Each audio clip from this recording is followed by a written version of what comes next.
Good morning. Class 10 mathematics.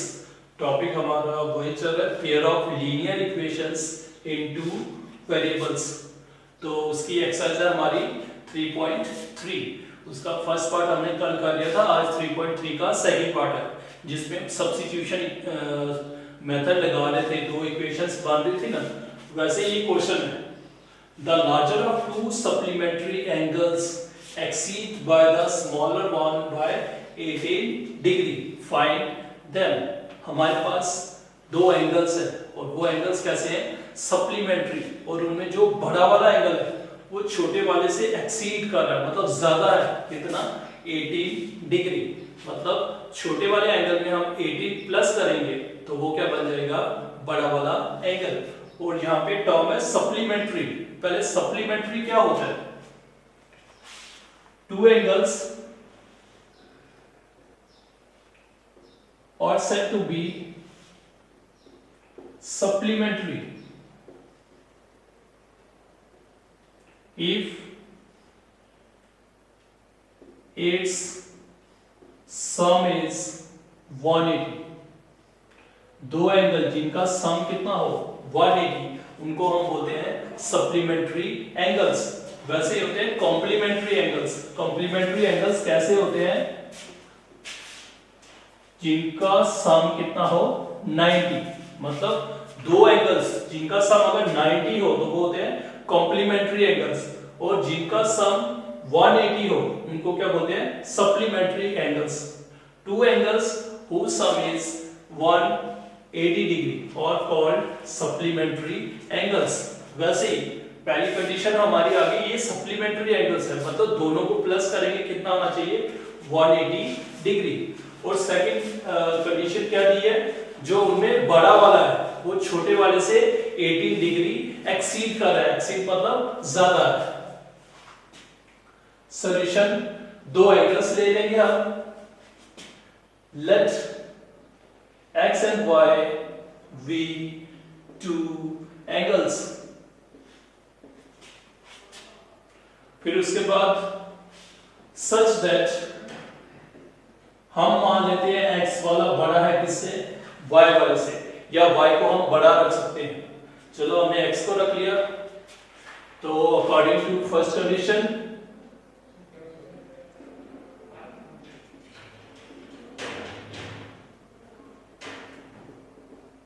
हमारी पहली वाली कंडीशन क्या है, ये सप्लीमेंट्री एंगल्स है। सप्लीमेंट्री मतलब इनका सम कितना होना चाहिए, 180।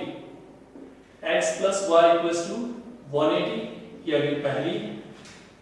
वैसे ही according to second condition, second condition में क्या बोला था उसने, जो बड़ा वाला एंगल है वो एक्सीड कर रहा है छोटे वाले से कितना, 18 डिग्री। मतलब बड़ा वाला एंगल छोटे वाले में हम क्या करेंगे, 18 डिग्री ऐड करेंगे तो वो क्या बन जाएगा, बड़ा वाला एंगल। मतलब x is equals to y plus 18 degree. तो ये हमारी दो इक्वेशंस बन गई। तो इनको हम सब्स्टिट्यूशन मेथड से कर रहे थे। आप डायरेक्ट देख सकते हो इक्वेशन सेकंड में x की वैल्यू दी हुई है, तो इसी को हम यूज करेंगे इक्वेशन फर्स्ट में। Substitute this value of x in equation first। ऐसे हम बाकी क्वेश्चंस में करते थे, इक्वेशन फर्स्ट लेते थे, वहां से x की वैल्यू निकालते थे, लेकिन यहाँ x की वैल्यू डायरेक्ट दी हुई है तो वही हम यूज कर रहे हैं।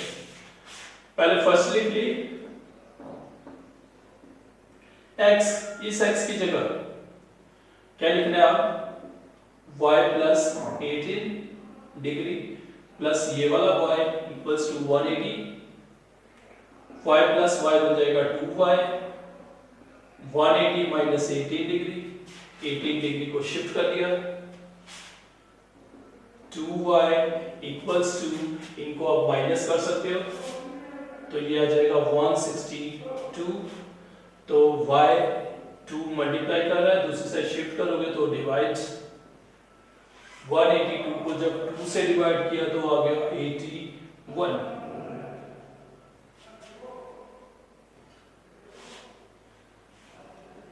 तो y की वैल्यू आ गई 81 डिग्री। तो अब हमें x की निकालनी है, तो y की वैल्यू यहाँ पुट कर सकते हो, यहाँ भी कर सकते हो।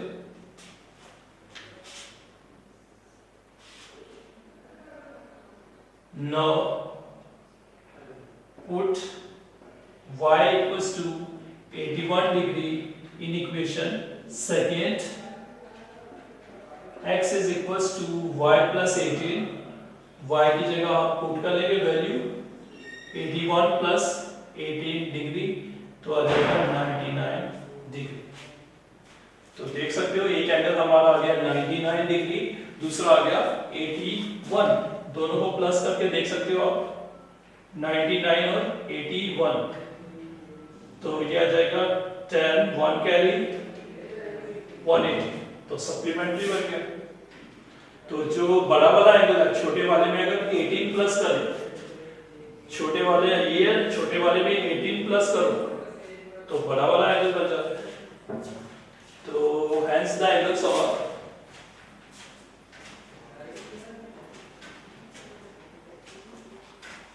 99 डिग्री एंड 81 डिग्री।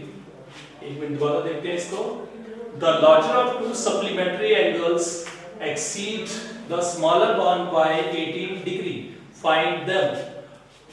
हमारे पास दो एंगल्स हैं जो सप्लीमेंट्री है। सप्लीमेंट्री दो एंगल्स को हम सप्लीमेंट्री तब बोलते हैं जब उनका सम कितना हो 180 डिग्री। तो पहली कंडीशन यही आ गई कि इनका सम कितना होना चाहिए 180 डिग्री। तो दूसरी कंडीशन थी जो बड़ा वाला एंगल था, बड़ा वाला आपने x ले लिया, वो छोटे वाले से कितना बड़ा था, मतलब छोटे वाले में 18 डिग्री आप प्लस करोगे तो वो बड़ा वाला एंगल बन जाता है। तो ये वैल्यू हमने फर्स्ट में पुट कर ली, सब्स्टिट्यूट कर ली, तो वहां से y की वैल्यू आ गई। तो y की वैल्यू हमने पुट कर दी थर्ड में, सेकंड में या फर्स्ट में भी कर सकते हो। तो वहां से x की वैल्यू आ गई। एक एंगल आ गया हमारा 99 डिग्री, दूसरा आ गया 81 डिग्री। आप देख सकते हो जब दोनों को प्लस करोगे तो आ जाएगा 180 डिग्री, मतलब ये दोनों एंगल्स क्या हैं, सप्लीमेंट्री एंगल्स। तो जो छोटा वाला एंगल है 81, इसमें अगर आप 18 प्लस करो तो ये बन जाता है 99, मतलब बड़ा वाला एंगल्स। फिर हम नेक्स्ट पार्ट इसका देखते हैं। फिर हमारा ये नेक्स्ट क्वेश्चन है, थर्ड क्वेश्चन का third part. The coach of a cricket team buys 7 bats and 6 balls for rupees 3,800। हमारे पास एक कोच है क्रिकेट टीम का जिसने 7 बैट और 6 बॉल खरीदे, बाइस किए, कितने के 3,800 के। 7 बैट और 6 बॉल, उनकी कीमत कितनी बनी 3,800। वैसे उसके बाद लेटर शी बॉयज, मतलब वो जो कोच है वो लेडी है, she boys 3 bats and 5 balls for rupees 750। उसके बाद उसने 3 बॉल और 5 बैट, मतलब सॉरी 3 बैट और 5 बॉल खरीदे, कितने के 1750 के। Find the cost of each bat and each ball. हमें एक बॉल की और एक बैट की कीमत फाइंड करनी है, कॉस्ट फाइंड करनी है। दोबारा देखते हैं, हमें पता नहीं है एक बॉल की या एक बैट की कॉस्ट कितनी है। हम खुद से मान लेते हैं x, एक y, x मान लेते हैं हम बैट की कॉस्ट है, y मान लेते हैं ये कॉस्ट है बॉल की। तो 7 बैट की कीमत होगी 7x, 6 बॉल की कीमत होगी 6x। एक बैट अगर मान लो 1000 के है तो 7 बैट 7000 के होंगे। वैसे ही एक बैट की कीमत हमने मान ली x, 7 बैट की कीमत होगी 7x। एक बॉल की कीमत मान ली y, तो 6 बॉल की कीमत होगी 6y। 7 बैट और 6 बॉल, और इन दोनों की कॉस्ट कितनी थी 3,800। ये हमारी पहली कंडीशन आ जाएगी। फिर दूसरी बात, कितने 3 बैट खरीदे थे, एक बैट की कीमत x है तो 3 बैट की कीमत 3x, तो 5 बॉल, एक बॉल की कीमत y है तो 5 बॉल की होगी 5y।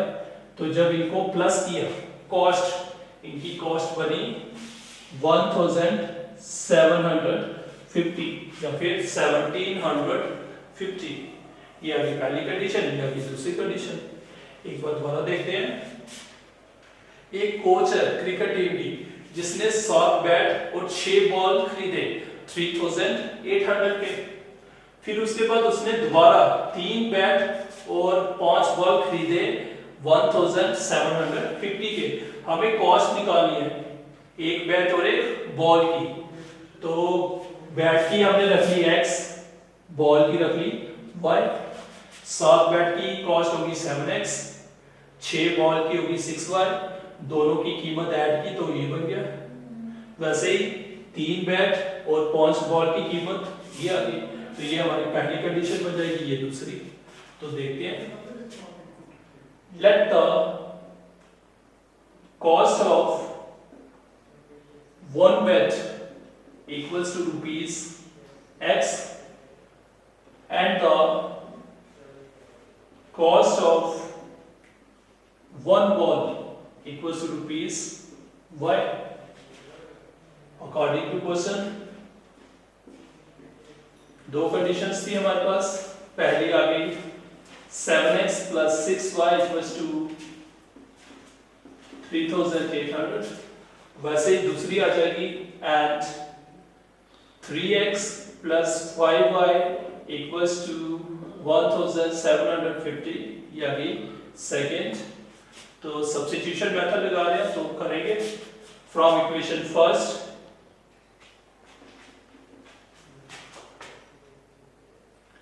Seven x is equals to minus 6y। 6y को ट्रांसपोज कर लिया दूसरी साइड, तो x की वैल्यू कितनी आ जाएगी, दिस अपॉन 7। तो ये आ गई इक्वेशन थर्ड। ये x की वैल्यू हम सब्स्टिट्यूट कर देंगे इक्वेशन सेकंड में। Substitute this value of x in equation second। पहले इक्वेशन सेकंड लिख लेते हैं। तो x की वैल्यू सब्स्टिट्यूट करेंगे।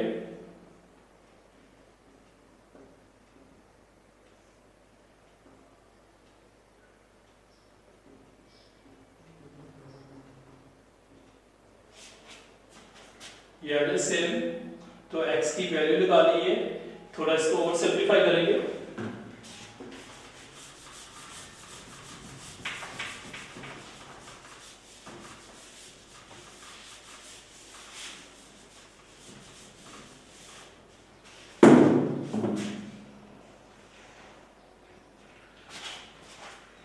थ्री के साथ मल्टीप्लाई कर लेंगे ऊपर,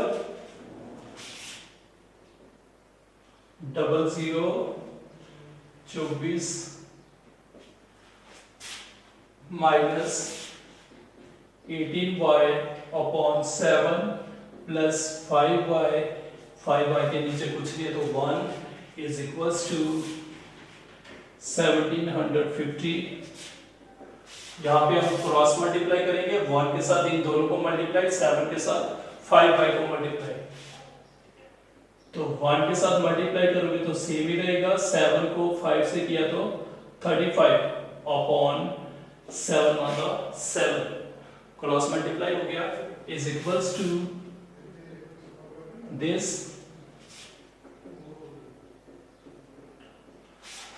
प्लस माइनस माइनस 35 में से 18 निकालोगे आप तो आ जाएगा 17y और 7 यहाँ डिवाइड कर रहा है, दूसरी साइड शिफ्ट करोगे तो मल्टीप्लाई।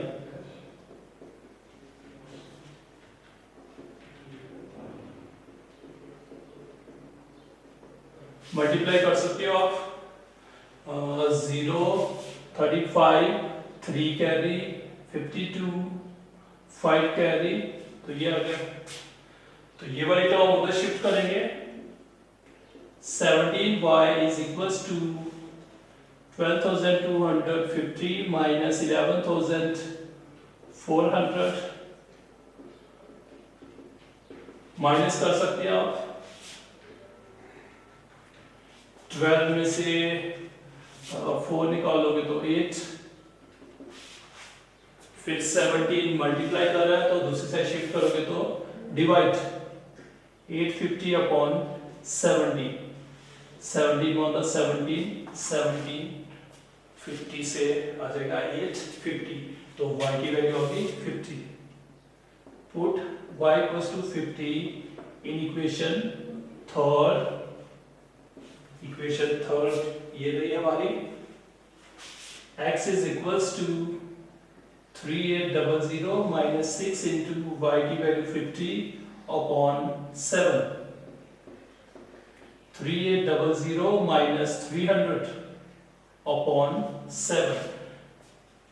इनमें से आप माइनस कर सकते हो. 3500 7, 7 on the 7, 7 5 से और 00. तो ये आ गई हमारी cost of one bat, here be cost of one ball. Hence, cost of one bat equals to rupees 500 and cost of one ball equals to rupees 50. एक बार दोबारा देखते हैं. कोच था क्रिकेट टीम का जिसने 7 बैट और 6 बॉल खरीदे थे 3800 के. फिर उसके बाद 3 बैट और 5 बॉल खरीदे 1750 के. तो एक बैट की कीमत हमने रख ली x, एक बॉल की कीमत रख ली y. 7 बैट की कॉस्ट होगी 7x, 6 बॉल की कॉस्ट होगी 6y. दोनों को प्लस किया तो कितना आना चाहिए 3800. तो वैसे ही दूसरी कंडीशन थी 3 बैट और 5 बॉल ये थे. फिर 2 इक्वेशंस आ गई तो इनको अपने सब्स्टिट्यूशन मेथड से करना है. कैसे किया, हमने इक्वेशन फर्स्ट ले ली, वहां से x की वैल्यू आ गई. फिर दिस वैल्यू सब्स्टिट्यूट कर ली किसमें, इक्वेशन सेकंड में. तो वहां से हमें y की वैल्यू आ गई, y की वैल्यू आ गई 50, y की वैल्यू 50 यहाँ पे डाली तो x की वैल्यू आ गई 500. वैसे आगे हमारी कॉस्ट ऑफ वन बैट आ गई 500 और कॉस्ट ऑफ वन बॉल आ गई 50. तो उसके बाद हम देखते हैं अगला पार्ट. तो ये आ गया हमारा नेक्स्ट पार्ट, थर्ड क्वेश्चन का fifth part. Of fraction becomes 9/11. हमारे पास एक फ्रैक्शन है, वो कितनी बन जाएगी 9/11. कब, जब हम उसमें 2 ऐड करेंगे. 2 ऐड करेंगे न्यूमिनेटर में भी और डिनोमिनेटर में भी. मतलब न्यूमिनेटर में भी 2 ऐड करना है, डिनोमिनेटर में भी 2 ऐड करना है. तो हमारी फ्रैक्शन बन जाती है 9/11. वैसे ही if 3 is added to both, मतलब 3 ऐड करना है हमें न्यूमिनेटर में भी और डिनोमिनेटर में भी, तो हमारी फ्रैक्शन बन जाएगी 5/6. तो हमें फ्रैक्शन ढूंढनी है. फ्रैक्शन आपको पहले ही बताया था, फ्रैक्शन होता है a/b. a और b क्या होते हैं, ये होल नंबर्स.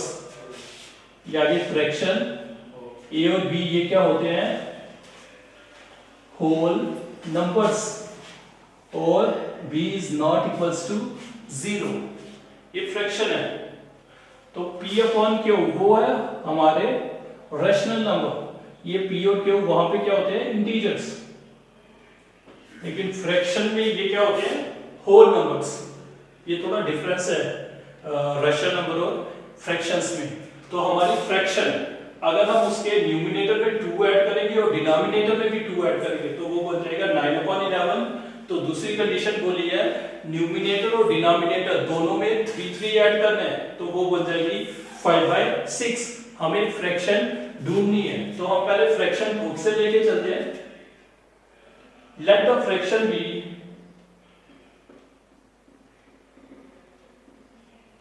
x/y. ये हमने फ्रैक्शन ले ली x/y. According to question first condition में बोला था न्यूमिनेटर. न्यूमिनेटर है हमारा x, डिनोमिनेटर है y. दोनों में क्या करना है, 2 ऐड करना है. तो हमारी फ्रैक्शन क्या बन जाएगी 9/11. इसको थोड़ा सिंप्लीफाई करेंगे, क्रॉस मल्टीप्लाई कर लो. x प्लस 2 के साथ 11 को मल्टीप्लाई हो जाएगा और 9 को मल्टीप्लाई हो जाएगा y प्लस 2 के साथ।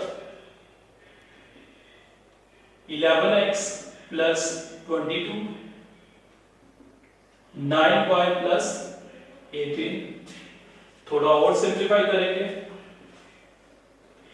11x 9 यहाँ पे शिफ्ट कर लिया तो हमारा रह गया 18 माइनस 22 वहां शिफ्ट कर लिया।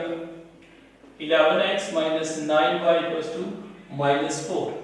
ये आ गई हमारी पहली condition.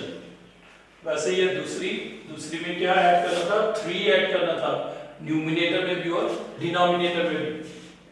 Eight x plus Y, ये हमारी फ्रैक्शन थी, न्यूमिनेटर में हमने ऐड कर दिया 3, डिनोमिनेटर में भी ऐड कर दिया 3। फ्रैक्शन क्या बन जाएगी इस टाइम? 5/6। न्यूमिनेटर में जब 2 ऐड किया, डिनोमिनेटर में 2 ऐड किया, तो ये बन गया 9/11। थोड़ा इनको सिंप्लीफाई किया तो इक्वेशन फर्स्ट बन गई। तो दूसरे में बोला था 3 ऐड करना है, न्यूमिनेटर में भी और डिनोमिनेटर में भी। x में भी 3 ऐड हो गया और y में भी 3 ऐड हो गया, तो ये कितना बन गया? 5/6। थोड़ा इनको भी सिंप्लीफाई करेंगे। 6 के साथ मल्टीप्लाई हो गया, ये 5 के साथ मल्टीप्लाई हो जाएगा, cross multiply. 6x plus 18, 5y plus 15। Variable एक साइड कर लेंगे, कांस्टेंट एक side. 6x minus 5y equals to 15 minus 18। तो 6x minus 5y equals to -3। ये आ गई equation second.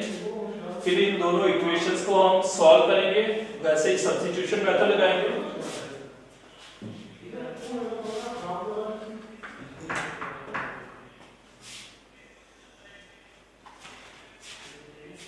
From equation first,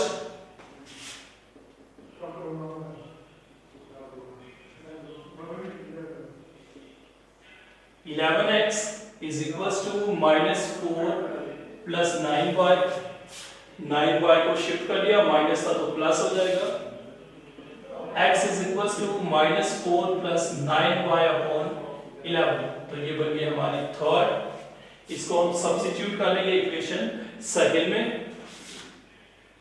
Substitute this value of x in equation second. Equation second, 6 into x की value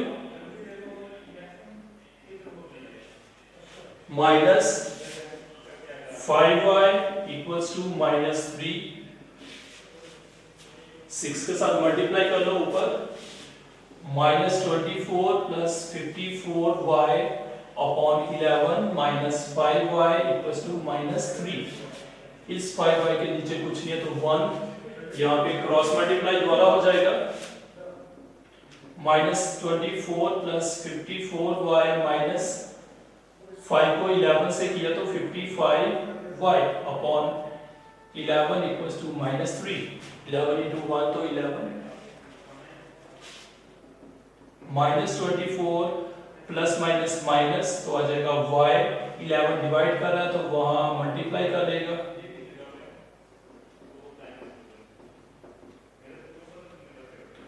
24 negative है, वहां positive, तो इन दोनों को कर लिया, आ गया -9, minus minus cancel, y equals to 9। तो हमारे y की वैल्यू कितनी निकल गई? 9। मतलब हमारा डिनोमिनेटर निकल गया 9। अब हमें न्यूमिनेटर निकालना है। Put y equals to 9 in equation third. Equation third में पुट करेंगे